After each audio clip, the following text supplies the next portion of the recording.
Alors aujourd'hui on se retrouve pour une vidéo un petit peu spéciale que je vais commencer tout doucement à introduire sur ma chaîne, qui va être la partie horreur, épouvante, true crime, parce que c'est un domaine qui m'intéresse énormément et que j'aimerais partager avec vous. Donc pour tous ceux qui sont friands d'histoires d'horreur, d'histoires vraies, d'expériences paranormales, d'expériences étranges, c'est par ici que ça se passe. Mais avant tout, avant de commencer la vidéo, n'hésitez pas à vous abonner, à mettre un pouce bleu si la vidéo vous a plu, pourquoi pas partager aussi. Et voilà, je ne vais pas faire une introduction trop longue. Avant de commencer cette vidéo, je vous conseille d'être en mode cocooning un petit peu comme moi. Personnellement, vu que j'ai beaucoup parlé, j'ai ma petite tourtelle citron. D'ailleurs ça m'aide beaucoup aussi à pallier, entre parenthèses, hein, pour ma perte de poids, à pallier l'envie de sucre ou de boisson gazeuse ou autre. Donc il y a très peu de sucre dans la tourtelle, donc c'est de la bière sans alcool, citronnée, et c'est très bon en goût. Voilà, donc prenez-vous un truc à boire, à manger, et c'est parti pour la première histoire.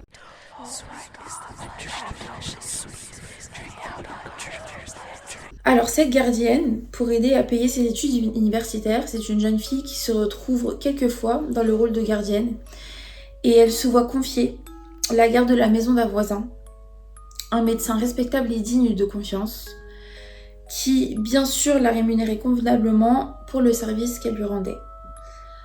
Ce soir-là, le médecin avait demandé à ce que la gardienne se présente à la maison pour 19h.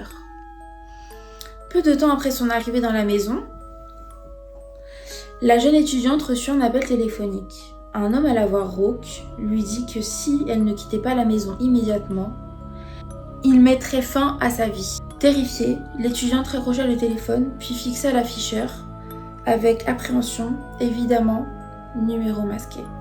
Donc impossible pour elle de pouvoir rappeler ou même de pouvoir prévenir le médecin chez qui elle est et éventuellement de partager son numéro parce que c'était un numéro masqué. 30 minutes plus tard, le téléphone sonna à nouveau. « Si tu ne sors pas bientôt de la maison, je te tuerai », déclara le même homme au bout du fil. Là, elle commençait vraiment à être terrorisée. Prise de terreur, la jeune fille raccrocha précipitamment et appela le téléphoniste à la recherche d'une solution. Cette dernière lui recommanda de garder l'homme en ligne pendant environ 1 minute afin d'être capable de tracer d'où provenait l'appel si cela se reproduisait. Plus tard, le téléphone sonna à nouveau. Le même homme se tenait au bout du fil. Malgré sa terreur, la gardienne, donc la jeune fille qui est chez le médecin, réussit à le garder en ligne pendant tout près d'1 minute. Il lui répétait ses menaces en boucle, lui demandait de quitter la maison sur le champ, sinon il la tuerait. C'était clair, il la tuerait. Dans l'urgence, la téléphoniste rappela sans délai pour ordonner à l'étudiante de sortir de la maison le plus rapidement possible, et pour cause, l'appel provenait de la 2e ligne de la maison, qui était située au 2e étage. L'assassin se trouvait donc dans la maison.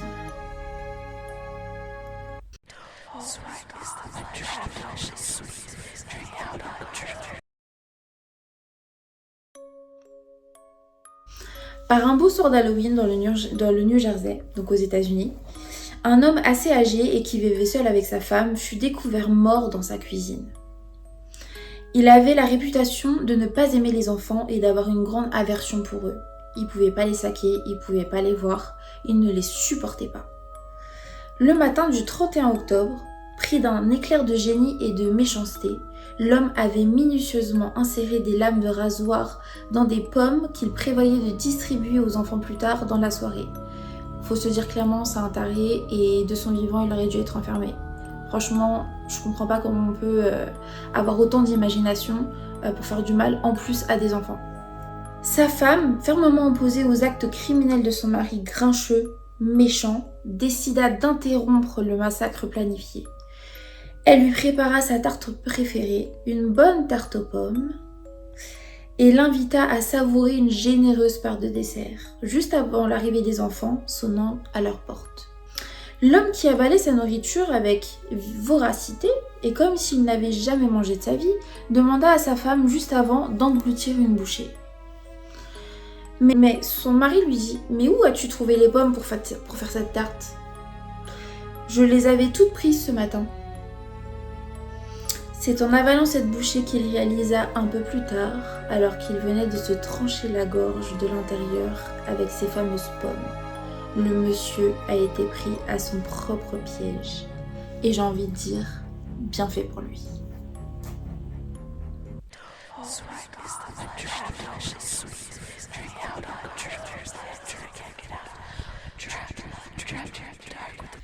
C'est un homme qui habitait dans un immeuble à logement. Donc immeuble à logement, je sais pas ce que c'est. Un immeuble, on va dire. Une nuit, quelqu'un frappa à sa porte et il se leva pour aller ouvrir. Une femme se trouvait devant lui. Cette dernière lui demanda timidement si elle pouvait passer la nuit chez lui, car son conjoint la battait et elle s'était enfuie, elle n'en pouvait plus, elle était épuisée et surtout elle était blessée. Elle le rassura en mentionnant qu'elle avait appelé sa famille et qu'ils viendront la chercher dès le lendemain matin. Compatissant, le jeune homme lui offrit donc une couverture et lui suggéra de passer la nuit sur le divan de son salon.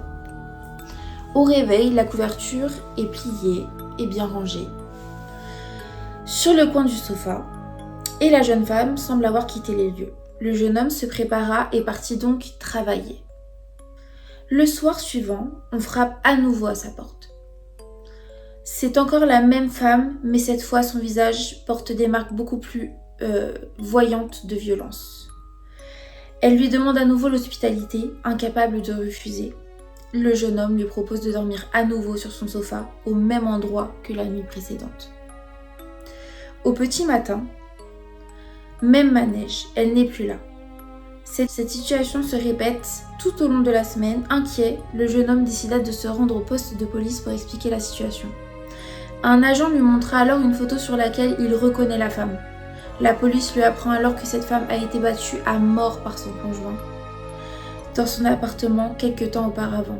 La femme était donc morte depuis plus de 2 mois.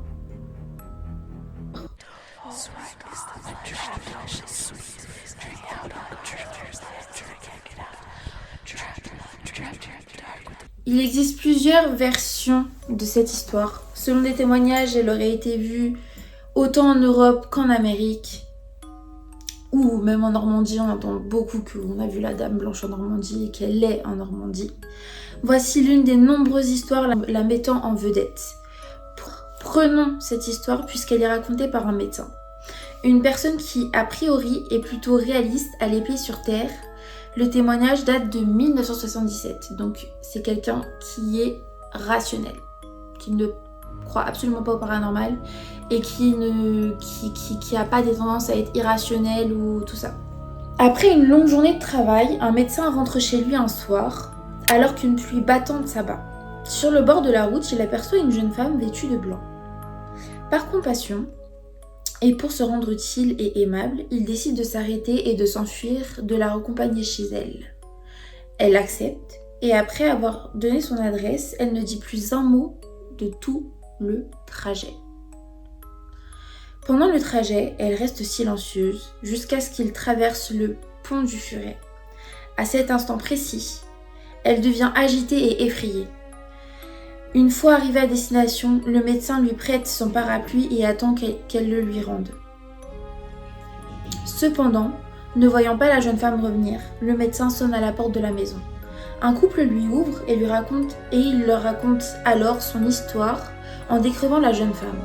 Il leur dit « Elle est partie avec mon parapluie, elle est rentrée chez vous, j'aimerais qu'elle me le rende.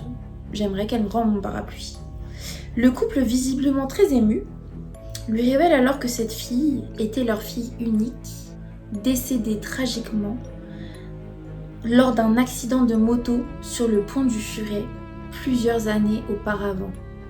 Donc cet homme a transporté le fantôme de la fille de ce couple décédé il y a déjà quelques années.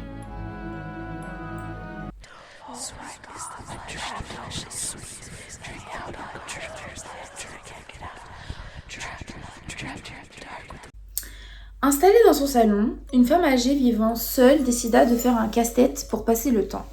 C'était la nuit où l'obscurité et la noirceur totale prenaient toute la place autour de ces lieux. Soudainement, une impression étrange la saisit. Au fur et à mesure qu'elle avançait dans son casse-tête et assemblait les pièces, elle reconnaît peu à peu dans son puzzle le décor de son propre salon, puis de sa télévision, puis d'elle-même vue de face. De plus en plus fébrile et prise d'une curiosité sans précédent, elle décida quand même de continuer. Moi perso, j'aurais arrêté là. Clairement, je vous le dis, je suis pas assez courageuse, j'aurais arrêté là. Les derniers morceaux qu'elle assembla furent ceux qui illustraient la fenêtre qui se trouvait juste derrière elle. La toute dernière pièce du casse-tête, quant à elle, montrait le coin de la fenêtre avec le visage terrifiant d'un homme la regardant.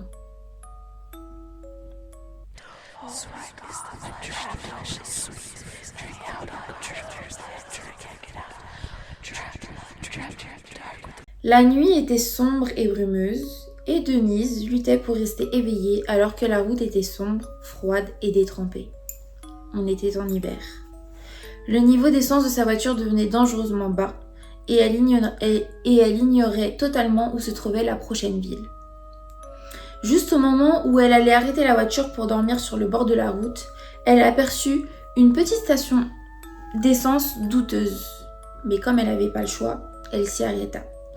Malgré tout, pendant que le commis fait le plein, ce dernier semble très distrait par l'arrière du véhicule. Pendant que le commis fait le plein, donc le commis c'est une personne qui s'occupe, son métier c'est de mettre l'essence dans les voitures des gens qui se présentent à sa station essence.